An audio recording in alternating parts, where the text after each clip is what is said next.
தராசு ஷாம் அவர்கள் நம்மோடு இணைப்பில் இணைந்திருக்கிறார். அவர்களிடம் பேசலாம். சார் வணக்கம். வணக்கம் சார், இப்போ முதலமைச்சர் தலைமையில பேரணி நடைபெற்று வருகிறது. எந்த மாநிலமும் முன்னெடுக்காத நிலையில முதல் முறையா தமிழகத்தில் முதல்வர் மு.க. ஸ்டாலின் தலைமையில் இந்த பேரணி நடைபெற்று வரதை பார்க்க முடியுது. இந்த பேரணியுடைய முக்கியத்துவமா என்ன நீங்க பாக்குறீங்க? அதே போன்று இந்த பேரணிக்கு ஆளுநர் தரப்புல வாழ்த்து கூறப்பட்டிருக்கு. ஒற்றுமை பேரணிக்கு தமிழ்நாடு பெருத்தளவுக்கு ஆதரவு தருகிறது. எனக்கு எங்களது பணிக்காலத்தின் ஆரம்பத்தில் 1971 பங்களாதேஷ் யுத்தம், அந்த காலகட்டத்தில் கலைஞர் அவர்கள் நடத்திய பேரணிகள் நினைவுக்கு வருது. நேஷனல் டிஃபென்ஸ் ஃபண்டுக்கு 6 கோடி ரூபாய் அப்போ தமிழ்நாடு கலெக்ட் பண்ணி கலைஞர் கொடுத்தாரு முதலமைச்சர். டிவி தொடரில் தான் கூட்டம் நடைபெற்றது.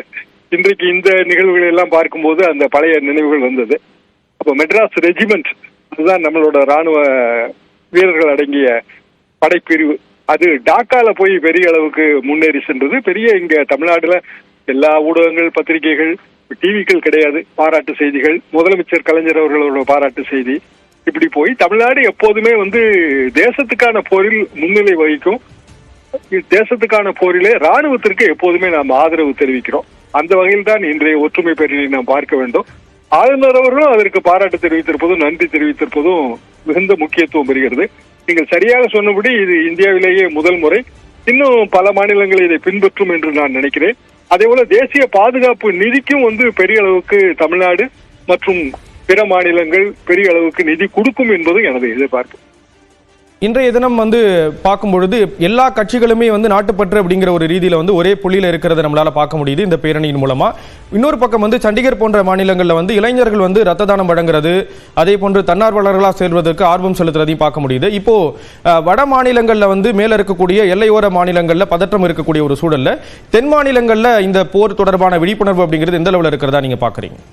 விழிப்புணர்வு குறைவாக இருக்கிறது. ஆனால் அந்த காலகட்டத்திலே நாங்கள் பார்த்த போர்க்கள காட்சிகளுக்கும் இப்போதும் பெரிய வித்தியாசம் இருக்கிறது. காரணம், இப்போது போர் என்பது மிகுந்த தொழில்நுட்பத்தோடு நடத்தப்படுவது. எல்லையோர மாநிலங்கள் மட்டும்தான் என்று நாம் பார்க்க கூடாது. கடலோரத்திலே இருக்கிற எல்லா நகரங்களுக்குமே போர் அபாயம் எப்போதுமே இருக்கிறது. என்ன காரணம் என்றால், கடலோரத்திலே ஒரு குறிப்பிட்ட தூரத்திற்கு பிறகு சர்வதேச எல்லை வந்து விடுகிறது. இன்றைக்கு ட்ரோன் தாக்குதலை எல்லாம் பார்க்கும்போது எல்லாமே மொபைல் பிளாட்ஃபார்மாக தெரிகிறது. சர்வதேச கடல் எல்லையில் ஒரு சாதாரணமான மொபைல் பிளாட்ஃபார்ம், ஒரு பெரிய லார்ஜ் ஸ்டீமர் போட், அதை வைத்து கூட எல்லா நகரங்கள் மீதும் ட்ரோன் தாக்குதல் நடத்த முடியும். எனவேதான் இந்திய ராணுவம் கடற்படை ரோந்தையும் பெரிய அளவுக்கு அதிகப்படுத்தி இருக்கிறது. பழைய போர்க்கள காட்சிகளிலே, அதாவது நாங்கள் பார்த்த, எனது பள்ளி மாணவ பருவத்தில் பார்த்த 1962-63 சீன யுத்தமாக இருந்தாலும் சரி, அதற்கு பிறகு லால் பகதூர் சாஸ்திரி அவர்கள் நடத்தி கராச்சியவே விடுவித்த 1965 பாகிஸ்தான் யுத்தமாக இருந்தாலும் சரி, இந்தோ பாகிஸ்தான் யுத்தம், எல்லாமே கொஞ்சம் மரபு சார்ந்த யுத்தமாக இருந்தது. இப்போது இது தொழில்நுட்ப ரீதியிலான யுத்தமாக இருப்பதால் எல்லா கடற்கரை நகரங்களுக்கும் ஒரு ஆபத்து இருக்கிறது. எனவே இங்கும் மக்கள் அந்த அளவுக்கு எச்சரிக்கை உணர்வோடு செயல்பட வேண்டும். இந்த ஒற்றுமை பேரணியெல்லாம் அதை உணர்த்தும். போர் என்பது எங்கோ ஒரு பெரிய அளவுக்கான எல்லைப்புற மாகாணங்களில் தான் நடைபெறுகிறது, தமிழ்நாடுக்கோ அல்லது தென் மாநிலங்களுக்கோ பெரிய ஆபத்து இல்லை அப்படி நாம் நினைக்க கூடாது.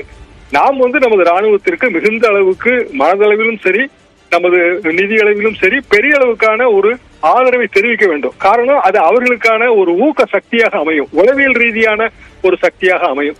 அதைத்தான் இன்றைய ஒற்றுமை பேரணி உணர்த்துகிறது. தென் மாநிலங்களும் இதிலே பெரிய அளவுக்கு பங்கெடுக்க வேண்டும் என்பதுதான் எனது கருத்து. இணைப்புல கருத்துக்களை பகிர்ந்து கொண்டதற்கு நன்றி திரு தராசு ஷாம். இந்த பேரணி தொடர்பான தொடர் சிறப்பு நிரலையை தொடர்ந்து பார்க்கலாம். சிறிய இடைவேளைக்கு